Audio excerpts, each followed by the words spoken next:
नमस्ते, मेरा नाम उषा। आज हम शुरू करें। आज बंडी नामक पाठ का दूसरा भाग पढ़ेगा। पहले अनुच्छेद में बंडी और माम के बीच जरा बात देखा। അതായത് കഴിഞ്ഞ ക്ലാസ്സില് ബണ്ടി കോളേജിലേക്ക് പോകുന്ന മമ്മിയെ നോക്കി നിൽക്കുന്നതാണ് നമ്മൾ കണ്ടത് അല്ലേ? അതിന് തുടർച്ച ഇന്ന് പഠിക്കാം. मम्मी जब फाटक बोलकर सड़क पार करके घर के ठीक सामने बने कॉलेज में घुसी तो बंडी दौड़कर अपने घर के फाटक पर खड़ा हो गया. मम्मी കോളേജിലേക്ക് പോകുന്ന സമയത്ത് ബണ്ടി ഗേറ്റിനടുത്തേക്ക് പോയി. മമ്മി പോകുന്നത് നോക്കി നിന്നു. അങ്ങനെയുണ്ടല്ലേ, കുട്ടികൾ അങ്ങനെയാണ് അല്ലേ?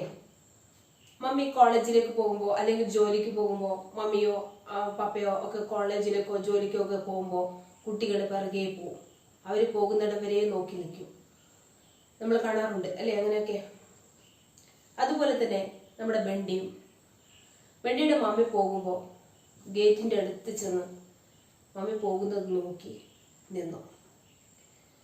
सिर्फ दूर जाती हुई मम्मी का देखने के लिए वह जानता है मम्मी अब पीछे मुड़कर नहीं देखेंगी. പക്ഷേ ഇവിടെ ഒരു കാര്യമുണ്ടായി. ബണ്ടി വിചാരിച്ചു മമ്മി തിരിഞ്ഞു നോക്കുമെന്ന്. പക്ഷേ മമ്മി നോക്കിയില്ല. പീച്ചെ മുടുക്കർ എന്ന് പറഞ്ഞാൽ തിരിഞ്ഞു നോക്കുക, ബാക്കോട്ട് നോക്കും അല്ലെ? പോകുന്ന സമയത്ത് കുട്ടികൾ ഗേറ്റിന്റെ അടുത്ത് നിന്ന്, ചെറിയ കുട്ടികൾ UKG-യിലും LKG-യിലും ഒക്കെ പഠിക്കുന്ന അതിലും ചെറിയ കുട്ടികൾ ഗേറ്റിന്റെ അടുത്ത് നിന്ന് അമ്മയും അച്ഛനും ഒക്കെ പോകുമ്പോൾ നോക്കി നിൽക്കും. അത് സാധാരണയാണ്. പക്ഷേ അവരെ തിരിഞ്ഞു നോക്കിയില്ലെങ്കിൽ എന്തായിരിക്കും കുട്ടികളുടെ ഒരു മനോഭാവം? കുട്ടികൾക്ക് വിഷമോ അല്ലെ? കുട്ടികൾ അങ്ങനെയാണ്. ഗേറ്റിന്റെ അടുത്ത് നിന്നിട്ട് അമ്മ പോകുന്നത് നോക്കി ഇങ്ങനെ നിൽക്കുമ്പോ അമ്മ ഒന്ന് തിരിഞ്ഞു പോലും നോക്കാതെ പോയാ ചെറിയ കുട്ടികളുടെ മനസ്സ് വേദനിക്കില്ലേ? അതുപോലെ ബണ്ടിക്കും ഇവിടെ അനുഭവപ്പെട്ടു. ബണ്ടിയും ഇവിടെ അങ്ങനെയായിരുന്നു. പക്ഷേ വഹ് ജാനതാ ഹൈ മമ്മി അബ് പീച്ചെ മുഡ്കർ നഹീം ദേഖേംഗി. പക്ഷെ മമ്മി നോക്കിയില്ല. ഒരുപക്ഷെ എന്തെങ്കിലും തിരക്കിൽ പോകുന്നോണ്ടായിരിക്കാം മമ്മി നോക്കാതെ പോയത്. പക്ഷെ ബണ്ടിയുടെ മനസ്സ് നൊന്തു. നദേ തുലി കദം രഗി ഹുയി സിധി ചലത്തി ചലി ജായെങ്കി. അളന്നു തൂക്കിയ നടത്തത്തോടെ അമ്മ ദൂരേക്ക് പോയി. അപ്പോ ആ നടത്തത്തെ പറയുന്നതാണ് നദേ തുലി. जैसे ही अपने कमरे के सामने पहुंचेंगी चपरासी सलाम टोंकता हुआ दौड़ेगा और चिक उठाएगा. चपरासी पियून. जैसे ही अपने कमरे के सामने पहुंचेंगी चपरासी सलाम टोंकता हुआ. എപ്പോ കോളേജിന്റെ മുറ്റത്ത് എത്തിയോ അപ്പൊ എന്ത് ചെയ്യും? കോളേജിന്റെ മുന്നിൽ എത്തുമ്പോഴേക്കും പിയൂണ് ഓടി വന്നു. मम्मी अंदर घुसेंगी और एक बड़ी सी मेज के पीछे लगी कुर्सी पर बैठ जाएंगी. मम्मी കോളേജിലെ ഉള്ളിലേക്ക് കടന്ന് ഗുസേങ്കി പറഞ്ഞാല് പ്രവേശിക്കുക. ഗുസേങ്കി പ്രവേശിക്കുക. മമ്മി अंदर घुसेंगी और एक बड़ी सी मेज के पीछे लगी कुर्सी पर बैठ जाएंगी. ഉള്ളിലേക്ക് കടന്നിട്ട് ചെയറിലിരുന്നു. മേശയുടെ മുന്നിലുള്ള ചെയറിൽ മമ്മി ഇരുന്നു. मेज पर ढेर सारी चिड़िया होगी. एक बड़ी सी मेज के पीछे रखी कुर्सी पर बैठ जाएंगी. മേശയുടെ പിന്നിലുള്ള ചെയറിലിരുന്നു. മേജ് पर ढेर सारी चिड़िया होगी. മേശമേലെ കുറെ എഴുത്തുകൾ വെച്ചിട്ടുണ്ട്.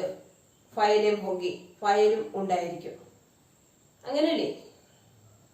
അത് ഭാവനയിൽ ഒന്ന് കണ്ടാൽ മതി ആ ഫയലിന്റെ മുന്നിലിരിക്കുന്ന ആളിനെ. उस समय तक मम्मी एकदम बदल चुकी होगी. ആ സമയം മമ്മി ആകെ മാറിപ്പോകുന്നു. നേരത്തെ കണ്ട മമ്മിയെ അല്ല. നേരത്തെ മമ്മി എത്രയോ സൗമ്യതയിലായിരുന്നു. മമ്മിയുടെ മുഖം ഇങ്ങനെയല്ല. പക്ഷെ ഇപ്പോ കോളേജിലെത്തിയപ്പോ മമ്മി ആകെ മാറി. ഇവിടെ ബണ്ടിയുടെ ഒരു തോന്നലാണത്.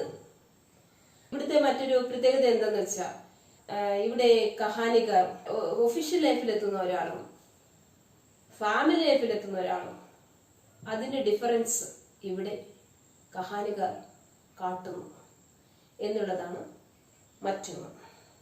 ഉസ് സമയ തക് മമ്മി ഏകദം ബദൽ ചുക്കി ഹോഗി. ആ സമയം തൊട്ട് ആ ഫയലിന്റെ മുന്നിൽ ആ ടേബിളിലെത്തി അവിടെ ഇരിക്കുന്ന മമ്മി പെട്ടെന്ന് മാറുന്നു, വേറൊരാളായി മാറുന്നു. നേരത്തെ കണ്ട ആളെയല്ല, മറ്റൊരാളായി മാറുന്നു. കം സെ കം ബണ്ടി കോ ഉസ് കുർസി പർ ബൈഠി മമ്മി കബി അച്ചി നഹീം ലഗി. പക്ഷെ ഇവിടെ എന്താണെന്നറിയോ, ബണ്ടിക്ക് ഇഷ്ടമല്ല കോളേജ് പ്രിൻസിപ്പളായ മമ്മിയെ കാണുന്നത്. കോളേജ് പ്രിൻസിപ്പളായിട്ട് മമ്മിയെ കാണുന്നത് ബണ്ടിക്ക് ഇഷ്ടമല്ല എന്നതാണ് ഇതിൽ നിന്ന് മനസ്സിലാക്കാൻ കഴിയുന്നത്. ബണ്ടിക്ക് എന്നും വാത്സല്യത്തോടെ ബണ്ടിയോട് കളിച്ചുകൊണ്ട് ബണ്ടിയുടെ കാര്യങ്ങൾ നോക്കിക്കൊണ്ട് ബണ്ടിയുടെ അടുത്തിരിക്കുന്ന അമ്മയാണ് ബണ്ടിക്ക് വേണ്ടത്. അതാണ് ഇതിൽ നിന്ന് മനസ്സിലാവുന്നത്. പഹലെ ജബ് കബി ഉസ്കി ചുട്ടി ഹോത്തി और മമ്മി की नहीं होती. ചില ദിവസങ്ങളില് ബണ്ടിക്ക് ലീവായിരിക്കും. ചിലപ്പോ KG സെക്ഷനിൽ പഠിക്കുന്ന കുട്ടിയായിരിക്കാം, അതുകൊണ്ടായിരിക്കാം അങ്ങനെ പറയുന്നത്. നഴ്സറി പഠിക്കുന്ന കുട്ടിയായിരിക്കാം. അങ്ങനെയുള്ള ദിവസങ്ങളില് ബണ്ടിക്ക് ലീവായിരിക്കും, മമ്മിക്ക് അന്ന് ലീവ് ഉണ്ടാവില്ല. മമ്മി ഉസേ ബി അപ്പനെ സാത്ത് കോളേജിലെ ജായ കർത്തി തി. അപ്പൊ അവനെയും കൂട്ടിയിട്ട് കോളേജിലേക്ക് പോകും. ലേ ജായ കർത്തി തി. അവനെ തനിച്ച് വീട്ടിലിരുത്തണ്ട എന്ന് വിചാരിച്ചിട്ട് മമ്മിയുടെ കൂടെ കോളേജിലേക്ക് അവനെ കൊണ്ടുപോകും. जबरासी उसे देखते ही गोद में उड़ाने लगता तो वह हाथ चटक देता. പിയൂണ് വന്ന് സ്നേഹത്തോടുകൂടെ അവനെ എടുക്കാൻ വേണ്ടി വന്നപ്പോൾ അവൻ കൈ തട്ടി മാറ്റി. उसे लिए एक छोटी सी मेज कुर्सी लगवा दी. മമ്മിയുടെ ഓഫീസ് റൂമിന്റെ അടുത്ത് തന്നെ ഒരു മേശയൊക്കെ വെച്ച് ബണ്ടിക്കും വരക്കാൻ ഡ്രോയിങ് ചെയ്യാൻ വേണ്ടിയിട്ട്. ഡ്രോയിങ് ചെയ്യാമല്ലോ വെറുതെ ഇരിക്കുമ്പോൾ, അത്രയും സമയം അവൻ വെറുതെ ഇരിക്കണ്ടല്ലോ, അവന് ഡ്രോയിങ് അറിയാമായിരിക്കും. അവനെ കളിക്കാൻ വേണ്ടിയിട്ട് കുറച്ച് ബുക്സും പെൻസിലും ഒക്കെ കൊടുത്ത് മമ്മി ഒരു സൈഡിൽ തന്നെ അവനെ ഇരുത്തി. അതെന്തിനൂടെയാണ്? അവൻ അടങ്ങിയിരിക്കാനായിരിക്കും, അല്ലെങ്കിൽ മമ്മിയുടെ പേപ്പറും ഫയലൊക്കെ വലിക്കുമെന്ന് തോന്നിയിട്ടായിരിക്കും, അല്ലെങ്കിൽ പുറത്തേക്ക് ഓടിപ്പോവും എന്തെങ്കിലും ചെയ്യുമെന്ന് വിചാരിച്ചിട്ടായിരിക്കും പുറത്തേക്ക് ഓടിപ്പോകുന്നതായിട്ടായിരിക്കും. മമ്മി ഒരു ചെയറും ഒരു ടേബിളൊക്കെ ബണ്ടിക്ക് സൈഡിൽ കൊടുത്തു. ജിസ് പർ ബൈഠ് കർ വഹ് ഡ്രോയിങ് ബനായ കർത്ത. ഇതിവിടെ ഇരുന്നുകൊണ്ട് ബണ്ടി ഡ്രോയിങ് ചെയ്യും. कमरे में कोई सी गुस्सा तो एक बार हमसे लपेट कर आंखों ही आंखों में जरूर उसे दुलरा देखता. അതായത് മമ്മി അവിടെ ഇരുന്നുകൊണ്ട് അവനോട് എന്ത് ചെയ്യും? ആരെങ്കിലും ഗുസ്ത പറഞ്ഞാല് പ്രവേശിച്ചാൽ ജഡത്തെ എന്ന് പറഞ്ഞാൽ തള്ളി കയറുക. ആരെങ്കിലും പ്രവേശിച്ചാലും മമ്മി എന്ത് ചെയ്യും? പ്രവേശിക്കുമ്പോ തന്നെ അവന്റെ മുഖത്തേക്ക് ഇങ്ങനെ നോക്കി, ആരെങ്കിലും പ്രവേശിക്കുമ്പോ അവന്റെ മുഖത്തേക്ക് ഇങ്ങനെ നോക്കി ഒന്ന് ചിരിക്കും. ചിലപ്പോ എന്തായിരിക്കും, അവരോട് എന്തെങ്കിലും പറയുമ്പോ ഈ മമ്മിയുടെ മുഖം മാറുന്നെന്ന് ആദ്യമേ പറഞ്ഞല്ലോ ബണ്ടി. അപ്പോ അവരോട് എന്തെങ്കിലും ദേഷ്യപ്പെടുന്നു ചെയ്യുമ്പോ ഇവന് ദേഷ്യം വരണ്ട, ഇവന് സങ്കടം തോന്നണ്ടെന്ന് വെച്ചിട്ടായിരിക്കും മറ്റൊരാളോട് സംസാരിക്കുന്നതിന് മുമ്പേ ബണ്ടിയെ നോക്കി മമ്മിയൊന്ന് ചിരിക്കും. അപ്പോഴും അവനോട് സ്നേഹത്തിന് ഒരു കുറവും, അവനോട് കാട്ടുന്ന സ്നേഹത്തിന് ഒരു കുറവും മമ്മി വരുത്താറില്ല എന്നാണ് നമുക്ക് ഇതിന് മനസ്സിലാവുന്നത്. उस कुर्सी पर बैठकर मम्मी का चेहरा अजीब तरह से सकते हो जाया करता है. अदायद कुर्सी पर बैठकर मम्मी का चेहरा अजीब तरह से सख्त हो जाया करता है. उस कुर्सी पर बैठकर मम्मी का चेहरा अजीब तरह से सख्त हो जाए. ഈ ചെയറിൽ ഇരിക്കുമ്പോൾ മമ്മിയുടെ മുഖം മാറും. मानो अपने असल चेहरे पर कोई दूसरा चेहरा लिखा. ആദ്യത്തെ അസലി എന്ന് പറഞ്ഞാൽ ആദ്യത്തെ ആ മുഖം ഒന്ന് മാറിയിട്ട് മറ്റൊരു മുഖം അവിടെ വന്ന പോലെ തോന്നും. ബണ്ടി ഡ്രോയിങ് ചെയ്യുന്നത് അവിടെ വെച്ചിട്ട് മമ്മിയുടെ മുഖത്തേക്ക് നോക്കിയിരിക്കുന്ന സാരം. ആരെങ്കിലും വരുമ്പോ ആദ്യത്തെ മുഖത്തോണ്ട് ഇരിക്കാൻ പറ്റുമോ?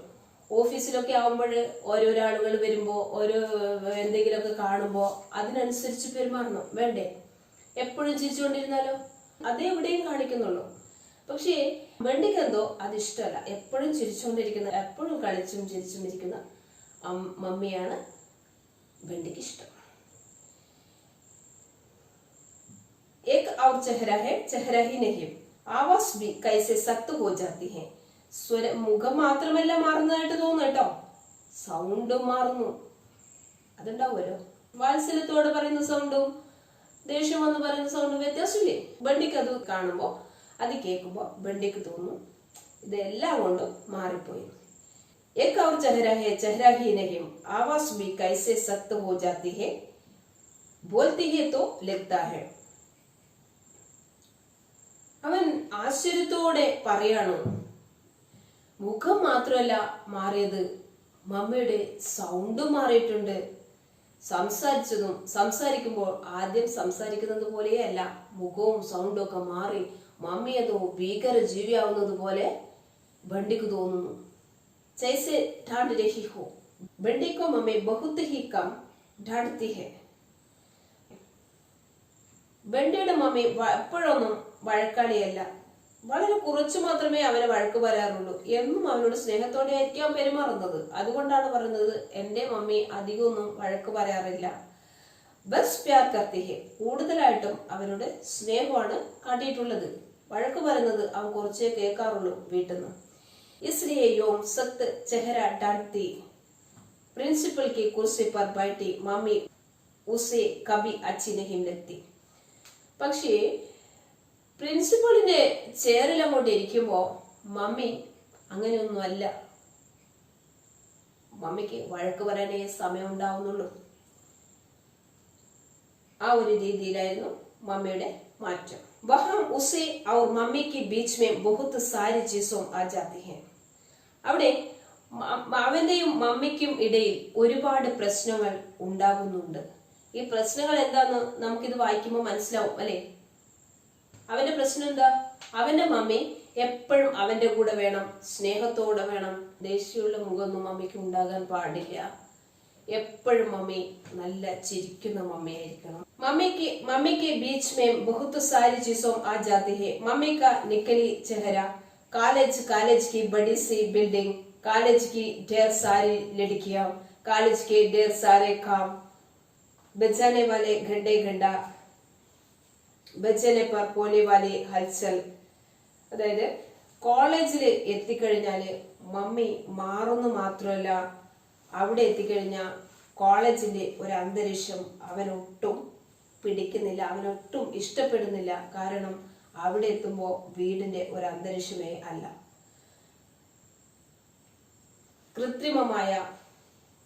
മമ്മിയുടെ കൃത്രിമമായ മുഖം, കോളേജ് ബിൽഡിങ്, കോളേജിലെ കുറെ പെൺകുട്ടികള്, കോളേജിലെ കുറെ ജോലികള്, ഇടയ്ക്കിടയ്ക്ക് മുഴങ്ങുന്ന ബെല്ല്, കുറച്ച് പീരീഡ് ബെല്ലായിരിക്കും. ഓരോരോ പീരീഡ് കഴിയുമ്പോഴും ബെല്ലുണ്ടാവില്ലേ? അതാണ് പറയുന്നത് ബജാനെ വാലെ ഘണ്ടെ. ഇടയ്ക്കിടയ്ക്ക് അല്പ സമയം കഴിയുമ്പോൾ ഉണ്ടാകുന്ന ബെല്ല്, ഇതൊക്കെ. അതായത് കോളേജിലെ അന്തരീക്ഷം വീട്ടിലെ അതുപോലെ ആയിരിക്കോ? ഇല്ല. അവിടെയുള്ള ആ ഒരു സിറ്റുവേഷനൊന്നും ബണ്ടിക്ക് അങ്ങോട്ട് പിടിക്കുന്നില്ല. किसी के साथ सलाह मशवरा करती हुई, किसी को डांटती हुई. ചിലവരോട് ദേഷ്യപ്പെടുന്നു, ചിലവർക്ക് ഉപദേശം. നക്കലി പറഞ്ഞ കൃത്രിമമായ, മമ്മിക്ക നക്കലി ചെഹര പറഞ്ഞ കൃത്രിമമായ മുഖം. കിസിക്കോ ആദേശ് ദേത്തി ഹെ, അതായത് ചിലവർക്ക് ഉപദേശം കൊടുക്കുന്നു, ചിലവരെ മമ്മി ചീത്ത പറയുന്നു, ഡാൻത്തി വഴക്ക് പറയുന്നു. അവർ ഇസ്ലിയെ ഉസേ കോളേജ് ജാനാ ചോട് ദിയ. ഇതെല്ലാം കൊണ്ട് അവന് തോന്നുന്നു എനിക്ക് എങ്ങനെയെങ്കിലും വീട്ടിലൊന്ന് എത്തിയാൽ മതി, ഈ കോളേജിലേക്ക് വരുവേ വേണ്ട. ആ ഇസ്ലിയെ ഉസേ കോളേജ് ജാനാ ചോട് ദിയ. അവൻ കോളേജിൽ ഇനി വരുന്നില്ല എന്ന് തീരുമാനിച്ചു. ഇനി ഞാൻ ലീവ് ഉണ്ടായാലും വേണ്ടില്ല, വീട്ടിൽ തനിച്ചിരുന്നാലും വേണ്ടില്ല, ഇല്ലില്ല, ഇനി ഈ പണിക്ക് ഞാനില്ല എന്ന് ബണ്ടി മനസ്സുകൊണ്ട് പറയുന്നു. മമ്മിയോട് പറഞ്ഞില്ല കേട്ടോ. ഗർമേൻ ചാഹേ വഹ് അകേലാ രഹേ. ഇതിനേക്കാളും ഭേദം, ഈട് വന്നിട്ട് ഈ സൗണ്ടിനെക്കാളും ഭേദം എനിക്ക് വീട്ടിൽ എവിടെയെങ്കിലും ഇരിക്കുന്നതാണ്. വീട്ടിൽ നിന്ന് കുറച്ച് ബേക്കറിയും കഴിക്കാം, പിന്നെ എന്തെങ്കിലുമൊക്കെ കളിക്കാം. पर वहां नहीं जाता, वहां किसके पास जाए? ആരുടെ കൂടെയാണ് വരേണ്ടത്? ഇവിടെ ആരാ ഉള്ളത്? ഞാൻ വന്നത് മമ്മിയുടെ കൂടെയാണ്, പക്ഷെ ഇവിടെ ആരാ ഉള്ളത്? ഇവിടെ വരുമ്പോ മമ്മി അല്ല, മമ്മി മാറി, മമ്മി പിന്നെ വേറൊരു മമ്മിയായി. അതുകൊണ്ട് പിന്നെ ഇവിടെ വന്നിട്ട് ആരുടെ അടുത്താ ഇവിടെ വരേണ്ടത്? കിസ്കെ പാസ് ജായേ? മമ്മി തോ വഹാം രഹത്തി നഹീ, മമ്മി ഇവിടെ ഇല്ല. ബസ് ഏക് പ്രിൻസിപ്പൾ, ഇവിടെ ഉള്ളത് ഒരു പ്രിൻസിപ്പളാണ്. ഇവിടെ മോനെ എന്ന് വിളിക്കുന്ന മമ്മിയുമില്ല, തലോടുന്ന മമ്മിയുമില്ല, ഒന്നുമില്ല. മമ്മി ഇവിടെ വരണ്ട, ഇവിടെ എനിക്ക് ആരുമില്ല, ഇവിടെ വന്നിട്ട് ആരുടെ അടുത്തായിരിക്കേണ്ടത്? ബണ്ടിക്ക് അങ്ങോട്ട് ഇഷ്ടപ്പെടുന്നില്ല. ജിൻകെ ചാരോം our ബഹുത് Saare calm ബഹുത് Saare log രഹത്തെ high, ചുറ്റിലും കുറെ ആളുകള്, അവൻ ഇഷ്ടപ്പെടാതെ കുറെ ആളുകളും. വന്നത് മമ്മിയുടെ കൂടെയാണെങ്കിലും ഇവിടെ എത്തുമ്പോ മമ്മി മറ്റൊരാളായി. അതുകൊണ്ട് ഇനി ഞാൻ ഇങ്ങോട്ട് വരുന്നില്ല എന്ന് ബണ്ടിക്ക് തോന്നുന്നു. മുന്നും ബണ്ടാരി അടുത്തറിയുന്ന ഒരു വ്യക്തിയുടെ, തൊട്ടറിഞ്ഞ ഒരു വ്യക്തിയുടെ ജീവിത യാഥാർത്ഥ്യമാണ് ഇത്. അതിന്ന് മുന്നു ബണ്ടാരി അവരുടേതായ രീതിയിൽ രൂപപ്പെടുത്തിയെടുത്ത ഒരു കഥയാണ് ഇത്. ഈ ലോകത്തിന്റെ അകത്തളങ്ങളിൽ നമ്മൾ അറിയാതെ പോകുന്ന ഒരുപാട് ബാല്യങ്ങൾ ഉണ്ടായിരിക്കാം. അങ്ങനെയുള്ള ഒരു ബാല്യം ഇതിലും നമുക്ക് കാണാൻ പറ്റും. നമ്മുടെ ബണ്ടിയുടെ കഥ എങ്ങനെയുണ്ട്? ഇഷ്ടമായോ? ഇഷ്ടമായെങ്കിൽ ലൈക്ക് ചെയ്യുക, സബ്സ്ക്രൈബ് ചെയ്യുക, ബെൽ ബട്ടൺ എനേബിൾ ചെയ്യുക. അൽവിദ.